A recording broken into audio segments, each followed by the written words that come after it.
उत्पादकरू आरंभ करी अपघटकरे जीव सरी हरिण न रहिले बाघ देवता जीवन हारी। खाद्य श्रृंखल कौन, इकोलोजिकल पिरामिड कौन, अम्लजान चक्र कौन, जबक्षारजान चक्र कौन, परिवेश विभिन्न समस्या जेमिति एसिड रेन, ग्लोबल वार्मिंग, यही समस्त को ठीक करने परिवेश प्रति आमर कौन कर्तव्य रही ताहा आमे डिटेल रे बुझिबा।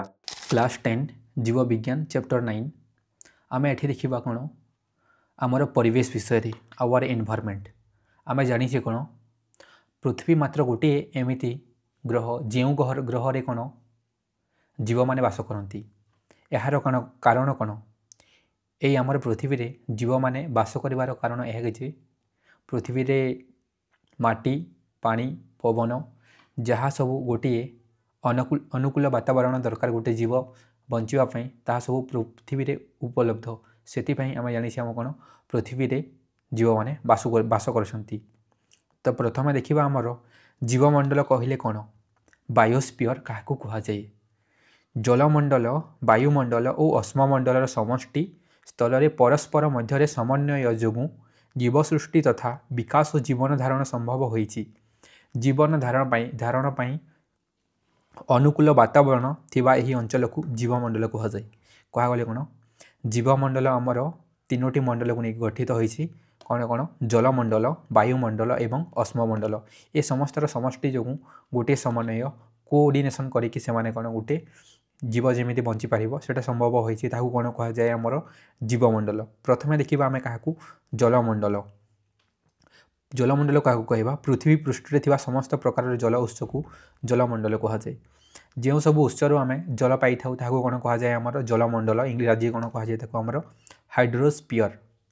यही मंडल रे समुद्र आसीबो हिम प्रवाह नदी ह्रद पुष्करणी और झरणा जल सह भूतल जल रही अछि। कहले कौन जो आमर कौन जल उपलब्ध होची समुद्र है भूतल उपलब्ध होची नदी है झरणा ये सबुर कौन आमर जल उपलब्ध होची से कौन कह आमर जलमंडल बोली कह। एबे देखिबा कौन आमर वायुमंडल। देख पृथ्वी पृष्ठर प्राय 640 किलोमीटर ऊपर को व्यापी थिबा अंचल को वायुमंडल कहुए। कौन ये जो आमर पृथ्वी अच्छी पृथ्वी ठारू कौन ये आमर पृथ्वी अच्छी पृथ्वी ठारू ऊपर को केते किलोमीटर प्राय 640 किलोमीटर ऊपर को जो अंचल व्यापी ताकू कौन कहुए आमर वायुमंडल कहुए। आउ आम जानिछे कौन आम वायुमंडल रे विभिन्न प्रकार गैस अच्छी एवं यह कौन विभिन्न स्तर को नहीं गठित जेमिति troposphere stratosphere mesosphere thermosphere exosphere एवं कौन आम वायुमंडल रे किसी विभिन्न प्रकार गैस अच्छी सबुठारु अधिक कौन अच्छी आमर नाइट्रोजेन केते अच्छी सेटा आमर 78.62% कौन अच्छी जबक्षारजान तापर अच्छी कौन आमर अम्लजान 20.84% कौन अच्छी अम्लजान ऑक्सीजन एंड आमर अंगारकाम्ल अच्छी केते 0.03% कहले एति अच्छी। नॉर्मली आम के देखी था आमर 78% कौन कहुए आमर नाइट्रोजेन एंड रहा कौन 21% आमर ऑक्सीजन एवं जो रिमेनिंग 1% रहीगला ताकि कौन कहुए आमर ओदर गैसेस एटा है कौन आमर वायुमंडल।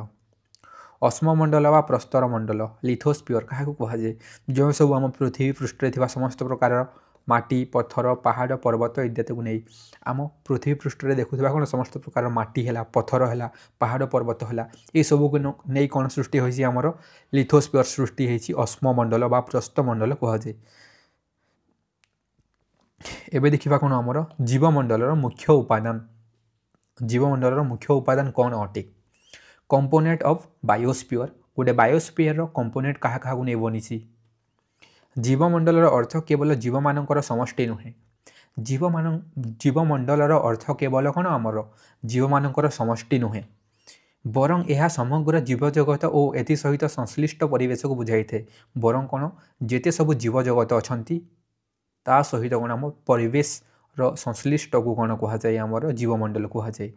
पृथ्वीर समस्त परिसंस्था को नहीं यह गठित पृथ्वी जेते प्रकार परिसंस्था अच्छी ताहाकु नहीं किए गठित आमर जीवमंडल गठित होइछि। परिसंस्था कहले कौन एबे बुझिबा आमर परिसंस्था। परिसंस्था कहले कौन आमर प्रकृतिर गाठनिक और क्रियात्मक एकक हेउछि कि आमर परिसंस्था जेमिति आम कौन शरीर मौलिक एकक किए कोष होता है सेमिति आम प्रकृतिर मौलिक एवं क्रियात्मक एकक क्या कहुए परिसंस्था को कहुए गोटे अंचल बास करुवा समस्त सजीव सजीव किए किए आसबे प्राणी उद्भिद अणुजीव और निर्जीव निर्जीव किए पानी पवन माटी वस्तु को नहीं परिसंस्था गठित गोटे अंचल जिते सबू आमर कौन अच्छा सजीव अच्छा निर्जीव तांको नहीं गोटे परिसंस्था गठित होता है जीवमंडल अनेक प्रकार परिसंस्था रही जीवमंडल बहुत प्रकार परिसंस्था रही जेपरी कौन आमर जंगल परिसंस्था तृणभूमि परिसंस्था मरुभूमि परिसंस्था यू एवं कौन अच्छे आम पुष्करिणी परिसंस्था नदी परिसंस्था समुद्र परिसंस्था ठीक अच्छा यह सौरशक्ति द्वारा परिचालित एवं आत्मनियंत्रणक्षम एक प्राकृतिक संस्था यह पृथ्वीर सबुठारु बड़ और परिसंस्था भाव ग्रहण करा कौन कहगला आमर जो परिवेश अच्छी है आमर जो कौन प्राकृतिक संस्था अच्छी प्रकृति रे जिते सब आमर कौन गछलता पहाड़ पर्वत देखुचे एठारे कौन आमर सौर शक्तिर आसूची एवं कौन जिते सब नदी समुद्र जंगल पहाड़ पर्वत ये सब को नहीं कौन तैयारी होची आमर सबुठारु बड़ संस्था कौन प्राकृतिक संस्था ठीक अच्छे परिसंस्था मध्य कौन कौन एग्जांपल आसिला आमर तृणभूमि परिसंस्था मरुभूमि परिसंस्था पुष्करणी परिसंस्था नदी परिसंस्था समुद्र परिसंस्था एवं सबुठारु बड़ परिसंस्था कौन अच्छी आमर प्राकृतिक संस्था बुझीपारे आमर परिसंस्था कौन परिसंस्था कहले कौन गोटे अंचल बास करुवा समस्त सजीव और निर्जीवर निजब को नहीं कौन गठित आमर परिसंस्था गठित परिवेश संतुलन बा प्राकृतिक भारसाम्य जीव जीव भितर तथा जीव और परिवेश भितर एक निबिड़ संपर्क गढ़ी उठी एवं परिसंस्थार एक सूक्ष्म समन्वय संतुलन होइछि समन्वित अवस्था को परिवेश संतुलन बा प्राकृतिक भारसाम्य कहुए देख एठी कौन बुझिले आमर गोटे परिवेश केमिति संतुलन रहिबो सेथिपई कौन अच्छी जीव और जीव मध्य एवं जीव और परिवेश मध्य कौन गोटे निबिड़ संपर्क गढ़ी उठी जहाँ जो कौन आमर परिवेश पूरा संतुलन हिसाब से रही जहाँ कौन कहुए आमर परिवेश संतुलन किंबा परिवेश प्राकृतिक भारसाम्य बोली कहुए इकोसिस्टम शब्दर व्यवहार प्रथमे 1935 मसीह एजी टान्सले किए करथिले प्रथमे आमर इकोसिस्टम व्यवहार एजी टान्सले एटा मध्य गोटे एग्जाम पॉइंट ऑफ व्यू रे गोटे एमसीक्यू बनी पारे जे प्रथमे आमर 1935 मसीह एजी टान्सले कौन करथिले इकोसिस्टम व्यवहार करथिले एबे देखिबा चलो आमर कौन कहागला जो आमर कौन अच्छी प्रकृतिर गाठनिक और क्रियात्मक एकक क्या कहुए परिसंस्था को कहुए तो परिसंस्था आमर यही जो गठन उत्पादन अच्छी उपादान कौ कौ सब जिन देखा आम कंपोनेंट ऑफ इकोसिस्टम गोटे परिसंस्था अन्य परिसंस्था अन्य संपूर्ण भिन्न जमी गोटे तृणभूमि नाम तृणभूमि सहित जदि आम गोटे नदीर परिसंस्था को कंपैरिजन करवा ता कौन पूरा पूरा भिन्न किंतु गभीर भाव अनुध्यान कले आम देखुवा यही भिन्नता भितर अनेक समानता रही एवं डीपली जदि ताकू स्टडी करवा आम ता भितर कौन अच्छी आमर आहरी किसी अनेक समानता रही कारण प्रत्येक परिसंस्था निम्नलिखित 4 गोटी उपादान को नहीं गठित कहले कौन जेकोन से परिसंस्था हो सीटा आमर कौन 4 गोटी उपादान को नहीं गठित होता है यहाँ गोटे कौन आमर परिसंस्थार गठन उत्पादन गुड़िक संपूर्ण विवरणी दियो कहले कौन कह आमर गोटे जेकोन से भी परिसंस्था हो सीटा आमर कौन 4 गोटी उपादान को नहीं गठित जेमिति कौन कौन अजैविक उपादान एबायोटिक कंपोनेंट भक्षक कंज्यूमर उत्पादक अपघटक भक्षक पुणी कौन आमर डिवाइड होइसी एटा को आम कौन भल भाव देखा ठीक अच्छे प्रथमे देखा आम कौन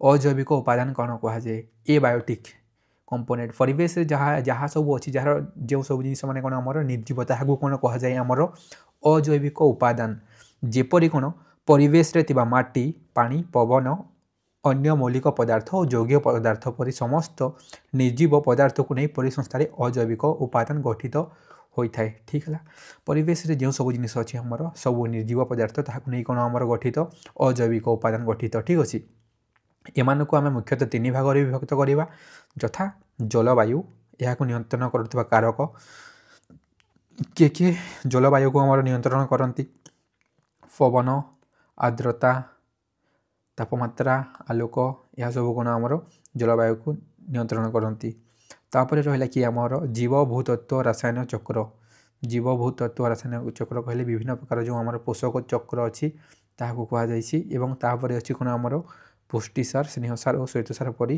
ଜୈବିକ ପଦାର୍ଥ। ଏଗୁଡ଼ିକରୁ କ'ଣ ଆମର ଅଜୈବିକ ପଦାର୍ଥ ସଂଶ୍ଳିଷ୍ଟ ହୋଇ କାର୍ଯ୍ୟ କରିଥାନ୍ତି। ଏତିକି ହେଲା ଆମର କ'ଣ ଅଜୈବିକ ଉପାଦାନ। ଏବେ ଦେଖିବା କ'ଣ ଆମର ଉତ୍ପାଦକ। ଉତ୍ପାଦକ କହିଲେ କ'ଣ ଆମ ପ୍ରଡ୍ୟୁସର, ପରିବେଶରେ ଥିବା ଘାସ, ଗଛ, ପ୍ଲବ। ଏଇଟା ହେଲା କ'ଣ ଆମର ଘାସ ଅଛି, ଏଇଟା କ'ଣ ଅଛି ଆମର ଗଛ ଏବଂ ବିଭିନ୍ନ ପ୍ରକାର କ'ଣ ଅଛି ଆମର ପ୍ଲବ। ପ୍ଲବ କହିଲେ କ'ଣ ଆମର ଫାଇଟୋପ୍ଲାଙ୍କଟନ୍, କ'ଣ ଆମର ଫାଇଟୋପ୍ଲାଙ୍କଟନ୍ ଆଦି ସମସ୍ତ ପ୍ରକାରର ସବୁଜ ଉଦ୍ଭିଦ ଉତ୍ପାଦକ ଅଟନ୍ତି ଏବଂ ଯେତେ ସବୁ ଆମର କ'ଣ ଅଛନ୍ତି ଘାସ, ଗଛ, ପ୍ଲବ ଏମାନେ କ'ଣ ଆମର ସବୁଜ ଉଦ୍ଭିଦ ଉତ୍ପାଦକ ଅଟନ୍ତି। ଉତ୍ପାଦକ ମାନେ କ'ଣ କିଛି ଜିନିଷ ବାହାର କରିଥାନ୍ତି। ଏମାନଙ୍କଠାରେ କ୍ଲୋରୋଫିଲ୍ ନାମକ ଏକ ପ୍ରକାରର ସବୁଜ କଣା ସୂର୍ଯ୍ୟ ଆଲୋକ ଶକ୍ତିକୁ ରାସାୟନିକ ଶକ୍ତିରେ ରୂପାନ୍ତରିତ କରିଥାଏ ଏବଂ ଏହା ଆମେ ପ୍ରଥମ ଚେପ୍ଟରରୁ ପଢ଼ି ଆସିଛେ ଯେ କ'ଣ ଯେଉଁ ସବୁ ଉଦ୍ଭିଦମାନେ ଅଛନ୍ତି ସବୁଜ ଉଦ୍ଭିଦମାନଙ୍କ ପାଖରେ କ'ଣ ଥାଏ ଆମର ଗୋଟିଏ ସବୁଜ କଣା ଥାଏ ଯାହାଦ୍ୱାରା ସେମାନେ କ'ଣ କରିଥାନ୍ତି ସୂର୍ଯ୍ୟ ଆଲୋକର ବ୍ୟବହାର କରିକି ସେମାନେ କ'ଣ କରିଥାନ୍ତି ଆମର ସୂର୍ଯ୍ୟ ଆଲୋକର ବ୍ୟବହାର କରିକି ସେମାନେ ନିଜର ଖାଦ୍ୟ ତିଆରି କରିଥାନ୍ତି। ନିଜ ଖାଦ୍ୟ ନିଜେ ତିଆରି କରୁଥିବାରୁ ଏମାନଙ୍କୁ ସ୍ୱପୋଷୀ କିମ୍ବା କ'ଣ କୁହାଯାଏ ସ୍ୱଭୋଜୀ। ଏକ୍ଜାମ୍ରେ ମଧ୍ୟ ଆସିଥାଏ ସ୍ୱଭୋଜୀ କାହାକୁ କୁହାଯାଏ ଯେଉଁ ଉଦ୍ଭିଦମାନେ ନିଜର ଖାଦ୍ୟ ନିଜେ ସବୁଜ କଣିକା ଦ୍ୱାରା ଏବଂ ଆଲୋକ ଶ୍ଳେଷଣ ପ୍ରକ୍ରିୟା ଦ୍ୱାରା ଗ୍ରହଣ କରିଥାନ୍ତି ତାହାକୁ କ'ଣ କୁହାଯାଏ ଆମର ସ୍ୱଭୋଜୀ କିମ୍ବା କ'ଣ କୁହାଯାଏ ସ୍ୱପୋଷୀ। ମାନେ ସେମାନେ ନିଜେ ପୋଷଣ ତିଆରି କରୁଛନ୍ତି। ଏଇଟା ଥିଲା କ'ଣ ଆମର ଉତ୍ପାଦକ। ଏବେ ଦେଖିବା କ'ଣ ଆମର ଭକ୍ଷକ। ଭକ୍ଷକ ମାନେ କ'ଣ ଯିଏ ଖାଉଛି ତାକୁ କ'ଣ କୁହାଯିବା ଭକ୍ଷକ। ଯେମିତି ଉତ୍ପାଦକମାନଙ୍କୁ ଯିଏ ଖାଇବ ତାହାକୁ ଭକ୍ଷକ କୁହାଯିବ। ଉତ୍ପାଦକମାନଙ୍କୁ କିଏ ଖାଇବ ଯେଉଁମାନେ ତୃଣଭୋଜୀ ସେମାନେ ଖାଇବେ, ଘାସ ଖାଇବେ, ପତ୍ର ଖାଇବେ, ଏସବୁ ଜିନିଷକୁ କିଏ ଖାଇବ ଭକ୍ଷକମାନେ ଖାଇବେ। କଞ୍ଜ୍ୟୁମର ଭକ୍ଷକମାନଙ୍କଠାରେ ଅଦୈନିକ ଉପାଦାନ ଠାରୁ ନିଜର ପାଇଁ ଖାଦ୍ୟ ତିଆରି କରିବାର କ୍ଷମତା ନାହିଁ। ଯେମିତି କ'ଣ ଆମର ଭକ୍ଷକମାନଙ୍କ ଠାରେ କ'ଣ ସେମାନେ ନିଜ ଖାଦ୍ୟ ନିଜେ ତିଆରି କରିପାରିବେ କି? ସେମାନେ ନିଜ ଖାଦ୍ୟ ନିଜେ ତିଆରି କରିପାରିବେ ନାହିଁ। ଯେ ନିଜ ଖାଦ୍ୟ ନିଜେ ତିଆରି ନ କରି ସେମାନେ କ'ଣ ପ୍ରତ୍ୟକ୍ଷ ବା ପରୋକ୍ଷ ଭାବେ ଉତ୍ପାଦକ ଉପରେ ନିର୍ଭର ରହିବେ। କହିଲେ କ'ଣ ସେମାନେ ନିଜ ଖାଦ୍ୟ ନିଜେ ପ୍ରସ୍ତୁତ କରିପାରିବେ ନାହିଁ ଏବଂ ସେମାନେ ଡାଇରେକ୍ଟଲି ହେଉ କିମ୍ବା ଇନଡାଇରେକ୍ଟଲି କାହା ଉପରେ ଡିପେଣ୍ଡ ରହିବେ ଆମର ଉତ୍ପାଦକ ଉପରେ ନିର୍ଭର ରହିବେ। ସେଥିପାଇଁ ସେମାନଙ୍କୁ ପରଭୋଜୀ କୁହାଯାଏ। ସେଥିପାଇଁ ସେମାନଙ୍କୁ କ'ଣ କୁହାଯାଏ ଆମର ପରଭୋଜୀ। ଏଇଟା ଟିକେ ମିଷ୍ଟେକ୍ ହେଇଯାଇଛି, ପରଭୋଲି ହୋଇଯାଇଛି।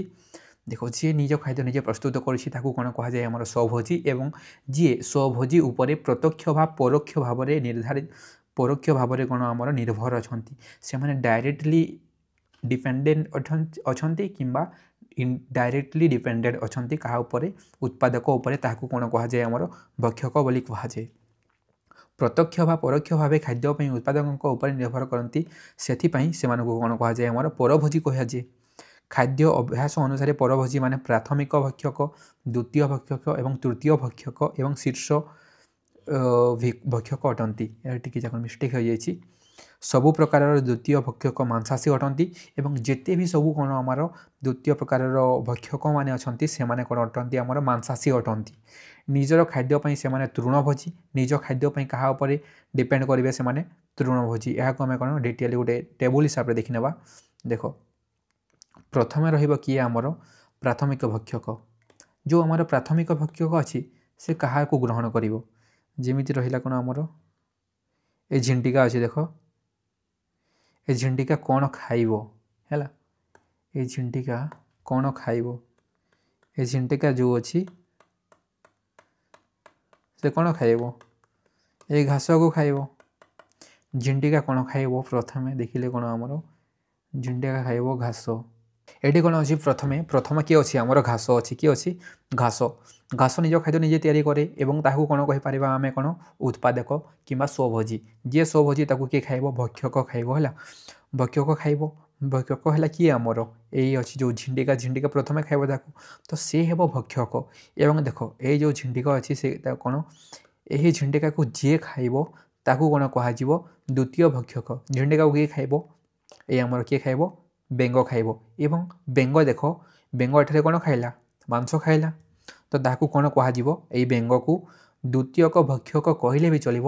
ଏବଂ ତା ସହିତ ଯଦି ଆମେ କ'ଣ କରିବା ଏହା ସହିତ ଯଦି ଆମେ କ'ଣ କହିବା ଏହାକୁ ଆମେ ଯଦି ମାଂସାଶୀ କହିବା କ'ଣ ଆମ ମାଂସାଶୀ ମଧ୍ୟ କହିଲେ ଏହା ହଟିବ।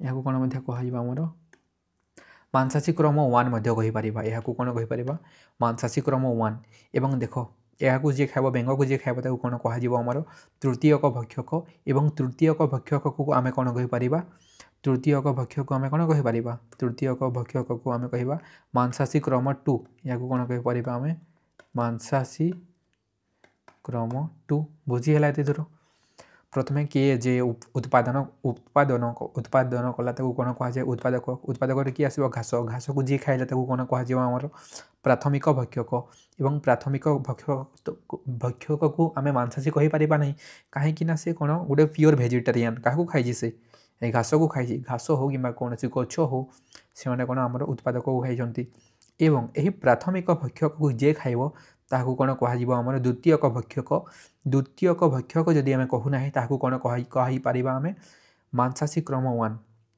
ताहाकू कोन कहि परिबा मांसाशी क्रम एवं क्रम 1 एवं एही बेंग को जे खाइबो ताहाकू कोन कहा जिवो हमर तृतीय भक्षक कोन तृतीयक भक्षक एवं तृतीयक भक्षक को कोन कहि परिबा आमे मांसाशी क्रम 2 एवं जो लास्ट रहला तृतीय भक्षक को जे खाइबो ताहाकू कोन कहा जिवो हमर शीर्ष भक्षक एबे बुझी हला सबु प्रकार द्वितीय भक्षक को मांसाशी अटंती जिते प्रकार भी आमर कौन रे द्वितीयक भक्षक रे जे मत धरी न कौन घास अच्छी घास को झिंटिका खाऊँगी ये जगह कौन है घास को जब हरिण खाइब कौन खाइब हरिण खाइब तो हरिण को कौन कह प्राथमिक भक्षक एवं हरिण को जे खाइब किए खाइब बाघ खाइब तो यही बाघ को कौन कहमर कह मांसाशी क्रम 1 बुझीगला क्लीयर सबु प्रकार द्वितीय भक्षक मांसाशी अटंती ठीक अच्छे जिते प्रकार भी आमर द्वितीय भक्षक अच्छा से कौन अटंती आमर मांसाशी अटंती निजर खाद्यपाई से तृणभोजी क्या भरसा कर निर्भर अच्छा तृणभोजी उपर निर्भर अच्छा जमी घास पड़िया परिसंस्था करती गोटे घास पड़ियार परिसंस्था झिंटिका को खाऊा बेंग हो द्वितीयक भक्षक बेंग को खाऊा साप हो तृतीयक भक्षक ये आम देखिले भल भाव में झिंटिका हूँ प्रथम भक्षक एवं कौन आम बेंग हो द्वितीयक भक्षक एवं रहा कौन आमर यही साप हूँ कौन आम तृतीय भक्षक एवं यहाँ जे खाइब सी हे कौन आम शीर्ष भक्षक एवं जदि यहाँ आम कौन मांसाशी हिसाब से देखा तो बेंग हे कौन आमर मांसाशी क्रम 1 से क्या खाइला झिंटिका एवं साप क्या खाइला बेंग को खाइला से कौन कह मांसाशी क्रम 2 क्लीयर एमर क्या विषय था उत्पादक विषय एवं देखा चलो आमर कौन अपघटक अपघटक कहले कौन आम डिकम्पोज करदे डिकम्पोज कहले कौन आमर माटी सहित जी कौन जो उद्भिद कि जो जीव मैंने मरी जाती कौन करेंगे से अपघटक मैंने निजर खाद्य हिसाब से ग्रहण करेंगे और कौन जो वर्ज्यवस्तु अच्छा शरीर निष्कास करदे अपघटक मान निज खाद्य मृत प्राणी उद्भिद और से शरीर निष्कासित होता वर्ज्यवस्तु जैव उपर निर्भर करती अपघटक मैंने कौन करती जो सब आमर मृत प्राणी उद्भिद अच्छा निर्भर करती कौन आमर खाई दिखती कौन उत्पादक एवं समस्त प्रकार भक्षक मृत्यु पर अपघटक द्वारा विभिन्न मौलिक उपादान में परिणत हो माटी और जल वायु मंडल में मिसी जाए यह कौन कह जाए आमर अपघटक मैंने परिवेश में मुख्यतः अपघट होती किए गोटे है बीजाणु यहाँ आम कौन बीजाणु ठीक अच्छे गोटे बीजाणु बैक्टेरिया कवक है कि आमर कवटक है फंगी आदि प्राणी है कि आमर प्रोटोजा एते थिला आम कहा विषय अपघटक विषय।